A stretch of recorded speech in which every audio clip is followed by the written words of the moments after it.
ایسے لوگ ہیں کہ اتنے حسین محبوب میں بھی عیب نکال لیتے ہیں، ان میں بھی نقص نکال لیتے ہیں، ان میں بھی خامیاں ڈھونڈ لیتے ہیں کہ نبی کو یہ کمی تھی، یہ کمی تھی، یہ نہیں پتا تھا، وہ نہیں پتا تھا، یہ ایسا ہو گیا تو یہ نہیں معلوم تھا، وہ نہیں۔ جگہ جگہ آیا ہے کہ نبی تم کہہ دو میں تمہاری طرح بشر ہوں۔ اللہ فرماتا ہے قل انما انا بشر مثلکم، اے میرے حبیب آپ فرما دیجئے میں تمہاری طرح بشر ہوں۔ ہم تو کہتے ہیں کہ نبی بشر ہے لیکن ظاہراً بشر ہے اور ہماری طرح بشر نہیں ہے، خیر البشر ہے۔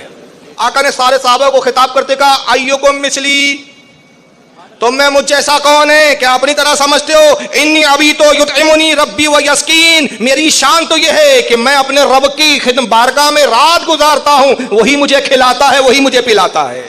نبی کی چشمہ مبارک کھلی، علی کیوں رو رہے ہو؟ آقا میری نماز عصر قضا ہو گئی، بس اشارہ کیا سورج پلٹ آیا، تو شک تھا کہ مصطفیٰ سورج پلٹا رہے ہیں۔ ابراہیم نے کہا تھا رب وہ ہے جو سورج پلٹا سکتا ہے، تو مصطفیٰ کو خدا نہ کہہ دے تو قل انما انا بشر مثلکم، اے محبوب کہہ دے میں تمہاری طرح بشر ہوں۔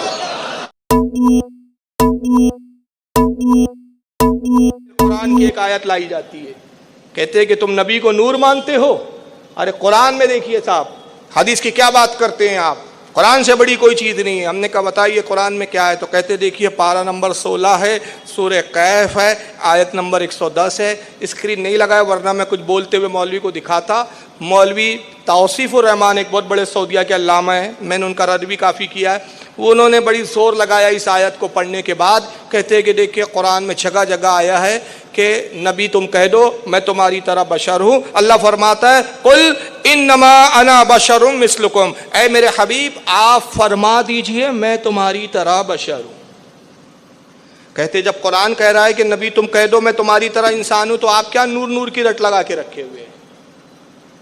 ہم نے کہا 2-3 جواب ہے اس کے، میں نے بڑی تفصیل سے جواب دیے لیکن وہ موقع بھی یہاں نہیں ہے۔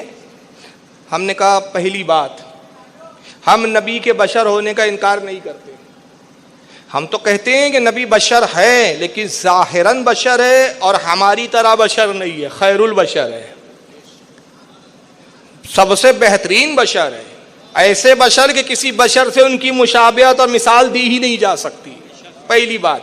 اور دوسری بات، قرآن کی آیت پڑھتے ہو، بعد کا ٹکڑا بھی تو پڑھ لیا ہوتا مولوی جی، بعد کا ٹکڑا ہی واضح کر دے رہا ہے کہ نبی بشر ہے تو تمہاری طرح نہیں ہے، کیونکہ آگے اللہ کیا فرماتا ہے اسی آیت کے بعد کا حصہ ہے یوحا الیہ انما الہکم الہ واحد، کہ اللہ کے نبی کو یہ بھی حکم ہو رہا ہے کہ محبوب کہہ دے میں تمہاری طرح بشر ہوں، اور فرق یہ ہے کہ مجھے وحی آتی ہے کہ تمہارا معبود ایک ہی معبود ہے۔ تو یہ آیت نے بتا دیا کہ میں بشر ہوں، تمہاری طرح نہیں ہوں کہ مجھ پر وحی آتی ہے تم پر وحی نہیں آتی۔ بات سمجھ میں آ رہی ہے کہ نہیں؟ تو بشر ہونا بھی الگ ہے۔ اچھا اس میں دیکھیے یہ نہیں کہا اللہ نے کہ اے نبی کہہ دیجئے میں تمہارا بشر ہوں، کہنا تو یہ چاہیے تھا انما بشرن، بس ختم ہو جانی تھی بات۔ قل انما بشرن، اے محبوب کہہ دے میں بشر ہوں، بے شک میں بشر ہوں۔ فرمایا یہ نہیں مثلکم تمہاری طرح، تو حقیقت ہونا اور ہوتا ہے، طرح ہونا اور ہوتا ہے۔ اب میں ایک سمجھانے کے لیے مثال دے دوں، جیسے کہ بھائی مولانا نعیم الدین صاحب بیٹھے ہوئے، حال اتفاق کی بات ہے کہ کالے امامے میں، عموماً گرین امامے میں ہوتے ہیں، غلام یاسین صاحب بیٹھے یہ بھی گرین امامے میں۔ اب میں مثال میں کہوں کہ بھائی مولانا نعیم صاحب جو ہے یہ بھی دعوت اسلامی کے مبلغ ہے، اور انہی کی طرح غلام یاسین صاحب بھی ہے، تو یہ ایک ہی ذات ہوئی کہ الگ الگ ہوئی؟ بولیے بھائی، طرح ہونا مطلب، اور آسان کر کے بتا دوں، بھائی کوئی شخص آپ کو مل جائے اور وہ شکل و شبات میں میری شکل کی طرح ہو، اس کی بھی شکل، تو آپ کہتے بھائی آپ بھی فاروق رضوی کی طرح ہے، آپ فاروق رضوی کی طرح دکھتے ہو، فاروق رضوی کی طرح ہو، تو پتہ چلا فاروق رضوی نہیں ہے، فاروق رضوی ایک الگ ذات ہے، یہ اس کی طرح ہے۔ تو کہہ دو میں تمہاری طرح بشر ہوں، دیکھنے میں تمہاری طرح ہوں، حقیقت میں بشر نہیں ہوں، حقیقت تو کچھ اور ہے، حقیقت میری نور ہے، اور یہ میرا رب کہہ رہا ہے کہہ دو تو میں رب کے حکم سے کہہ رہا ہوں۔ تو اے پروردگار تو اپنے نبی سے کیوں کہلوا رہا ہے؟ خود کیوں نہیں کہہ دیتا کہ نبی بشر ہے؟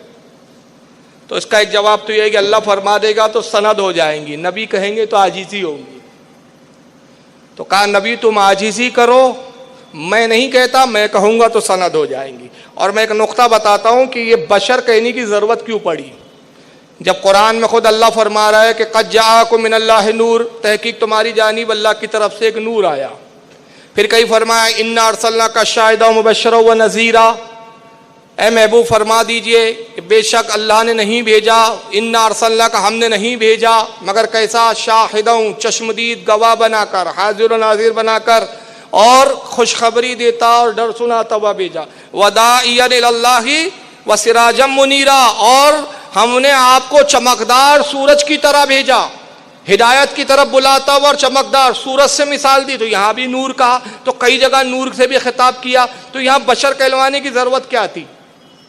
تو اس کے لیے ایک تھوڑا سا پس منظر میں آپ کو جانا پڑے گا. اور پس منظر یہ ہے کہ آپ قرآن کھولیے، پارہ نمبر 3 دیکھیے اور سورہ بقرہ نکالیے اور آیت نمبر 258. تو آپ کو ایک مناظرہ قرآن میں ملے گا، اور یہ مناظرہ ہو رہا ہے نمرود اور حضرت ابراہیم علیہ السلام کے درمیان. مناظرے کا موضوع کیا ہے؟ نمرود نے خدائی دعویٰ کر لیا ہے، کہتا ہے کہ میں خدا ہوں، انا ربکم الاعلی، میں سب سے بڑا رب ہوں. اور اللہ کے نبی حضرت ابراہیم علیہ السلام اس کو سمجھانے گئے.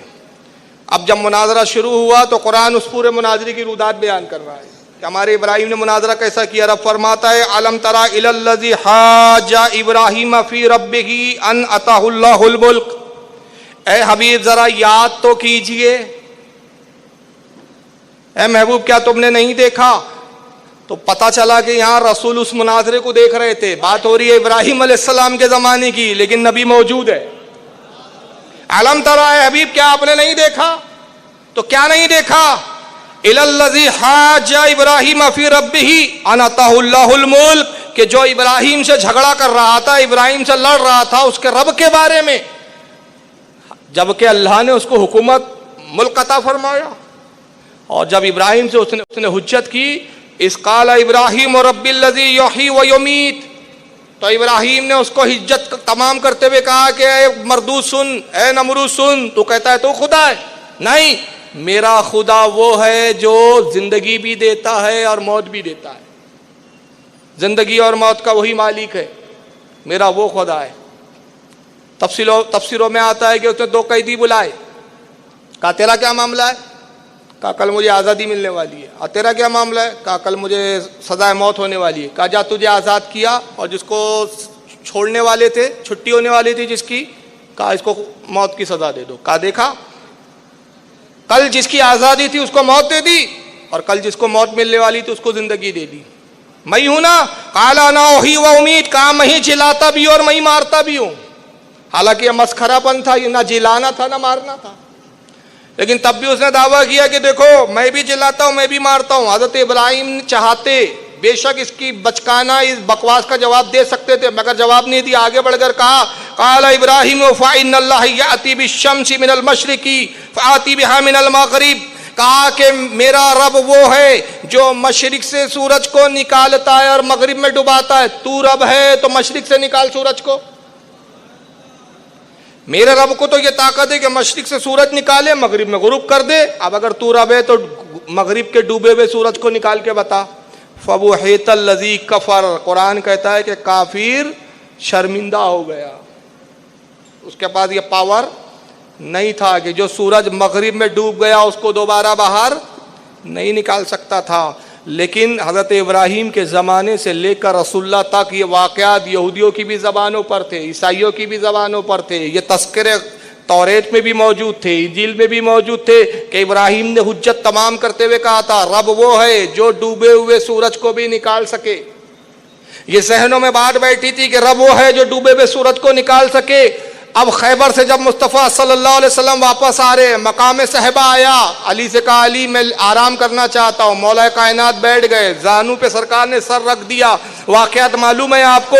اور نماز عصر قضا ہوئی، جب نبی کی چشمہ مبارک کھلی، علی کیوں رو رہے ہو؟ آقا میری نماز عصر قضا ہو گئی. بس اشارہ کیا، سورج پلٹ آیا. تو شک تھا کہ مصطفیٰ سورج پلٹا رہے ہیں. ابراہیم نے کہا تھا رب وہ ہے جو سورج پلٹا سکتا ہے، تو مصطفیٰ کو خدا نہ کہہ دے تو قل انما انا بشر مثلکم، اے محبوب کہہ دے میں تمہاری طرح بشر.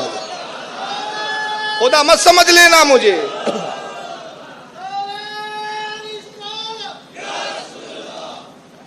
اگر یہ معجزات دیکھو تو خدا نہ سمجھ لینا، تو اس لیے میں کہہ دے رہا ہوں، میرا رب کہلوا رہا ہے، محبوب کہہ دے میں تمہاری طرح بشر ہوں۔ تو کافروں سے کہہ دیا کہ دیکھو مجھے خدا نہ سمجھو، اور جب تم ایمان لے آؤ، تم ایمان میں داخل ہو جاؤ، تو پھر مجھے اپنی طرح مت سمجھو۔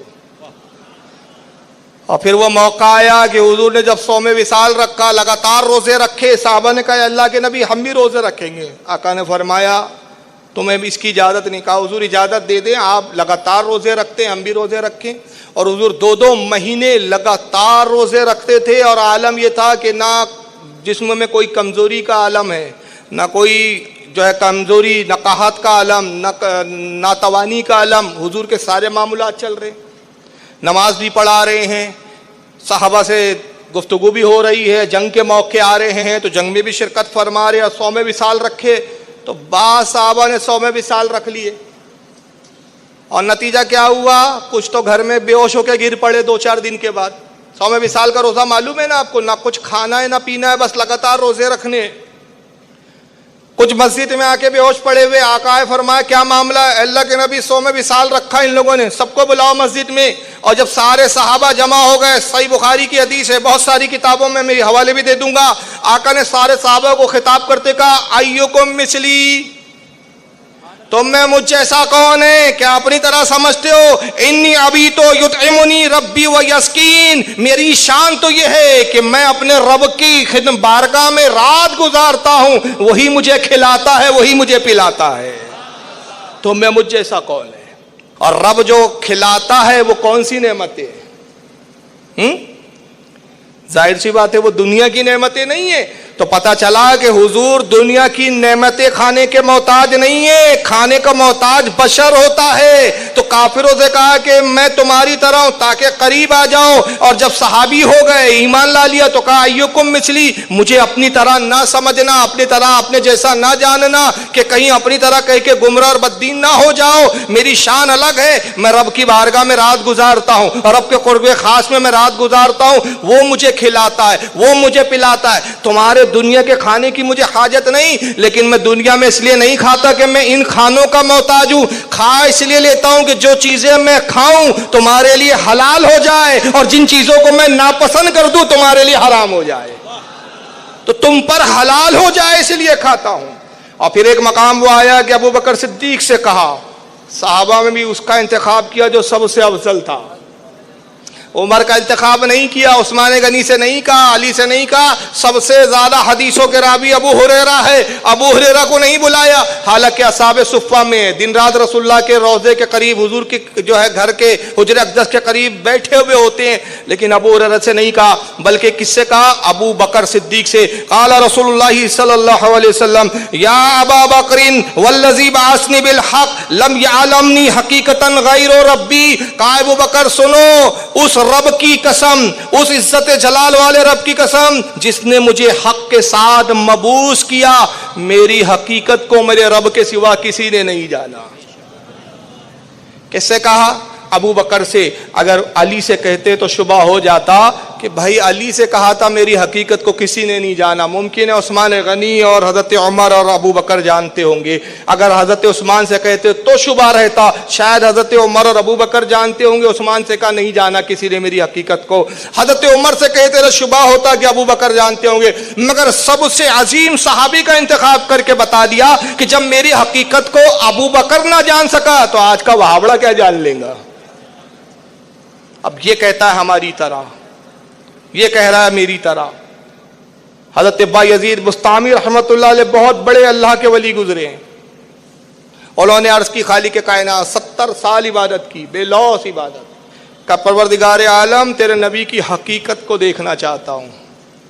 رب نے ارشاد فرمایا اے بایزید نہیں دیکھ سکتے۔ عرض کی پروردگار تو کرم فرمائے تو اپنے رب محبوب کی حقیقت کو ظاہر کر دے۔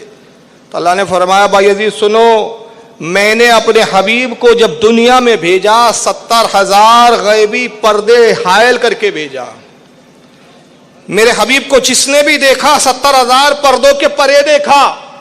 میرے محبوب پر میں نے غیبی پردے ڈال دیے تھے، پردے عفت میں رکھا اپنے محبوب کو میں نے، اور تم حقیقت کی بات کرتے ہو۔ اے بایزید ایک پردہ اٹھنے کے لیے 70 70,000 سال کی بے ریا عبادت چاہیے، اور تیرے پاس تو 70 سال کی عبادت ہے۔ تو بایزید بسطامی بڑے ٹنٹناٹن سنی تھے، اور جو سنی ہوتا ہے وہ چالاک بھی ہوشیار بھی ہوتا ہے۔ انہوں نے کہا خالق کائنات بے شک نہ اتنی عمر میری، نہ اتنی عبادت میں کر سکتا ہوں کہ بے ریا 70,000 سال عبادت کروں، لیکن پروردگار تیری قدرت سے تو کچھ بعید نہیں ہے، تو تو قادر مطلق ہے، تو چاہے تو ان 70 سال کی عبادت کو 70,000 سال میں شمار فرما لے، تیرے لیے کیا بعید ہے۔